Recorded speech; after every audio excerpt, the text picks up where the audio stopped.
Hi and welcome to another lecture of XHTML and CSS. In this lecture we will learn how to use classes and IDs. We use classes whenever we want to style a specific element of a web page. Okay? Let's open Notepad++. Let's create two paragraphs. Hi, my name is Victor. Close paragraph. And this second paragraph, let's say my name is Alex. Okay, so now we have two paragraphs, and as I showed you before, we can apply properties of CSS to every single paragraph of a web page, okay, or a website. What about if I only want to give or apply CSS properties to this second paragraph? To do it, we use class or classes. And to do that, we just type class equals, and make sure you use something that you will remember later, so you can use it as a selector in CSS. Let's type Alex here. Okay. And now you can go to style.css, and here you can type P for paragraph, dot for class, and now the name of the class that you want to select, which is Alex. Okay, as you remembered, you typed Alex and it's the name of the class. And now we can type whatever attributes and style whatever we want. Let's give it a blue color here, and font size 30 pixels. Save this. Let's go back to index.html and run this in Chrome, and there it is. Okay, this is how you can apply it to a specific element on your web page using a class. Let's say I want to give now a class to Victor's paragraph as well.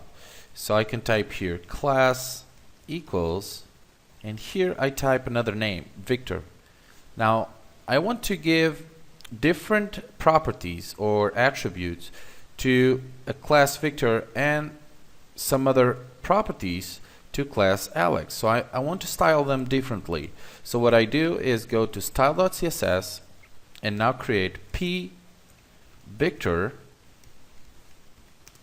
and let's give it a color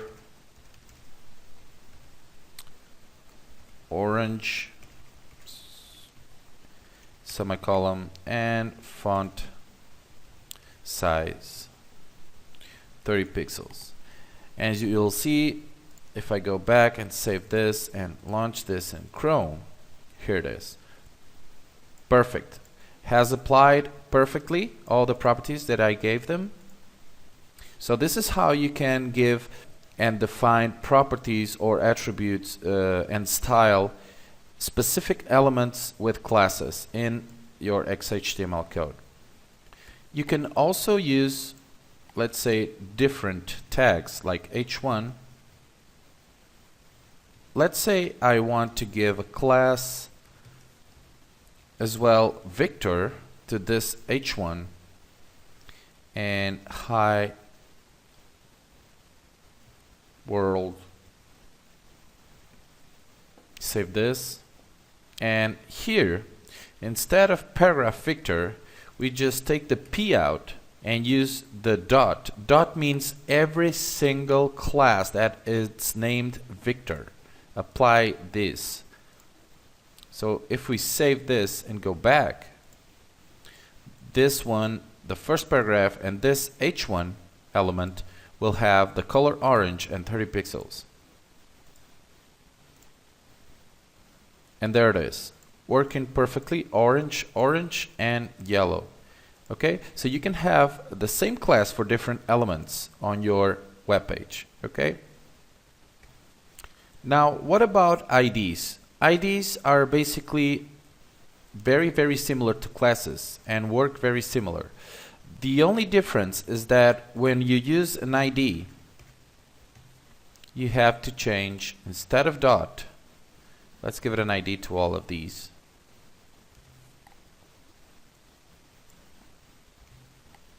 Instead of a dot in style.css, we use the pound symbol. Okay? So IDs use pound symbols and classes use dot symbols.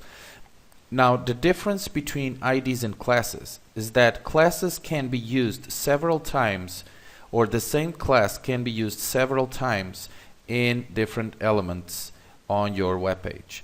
But IDs are unique. So in this case, we shouldn't use the ID Victor here.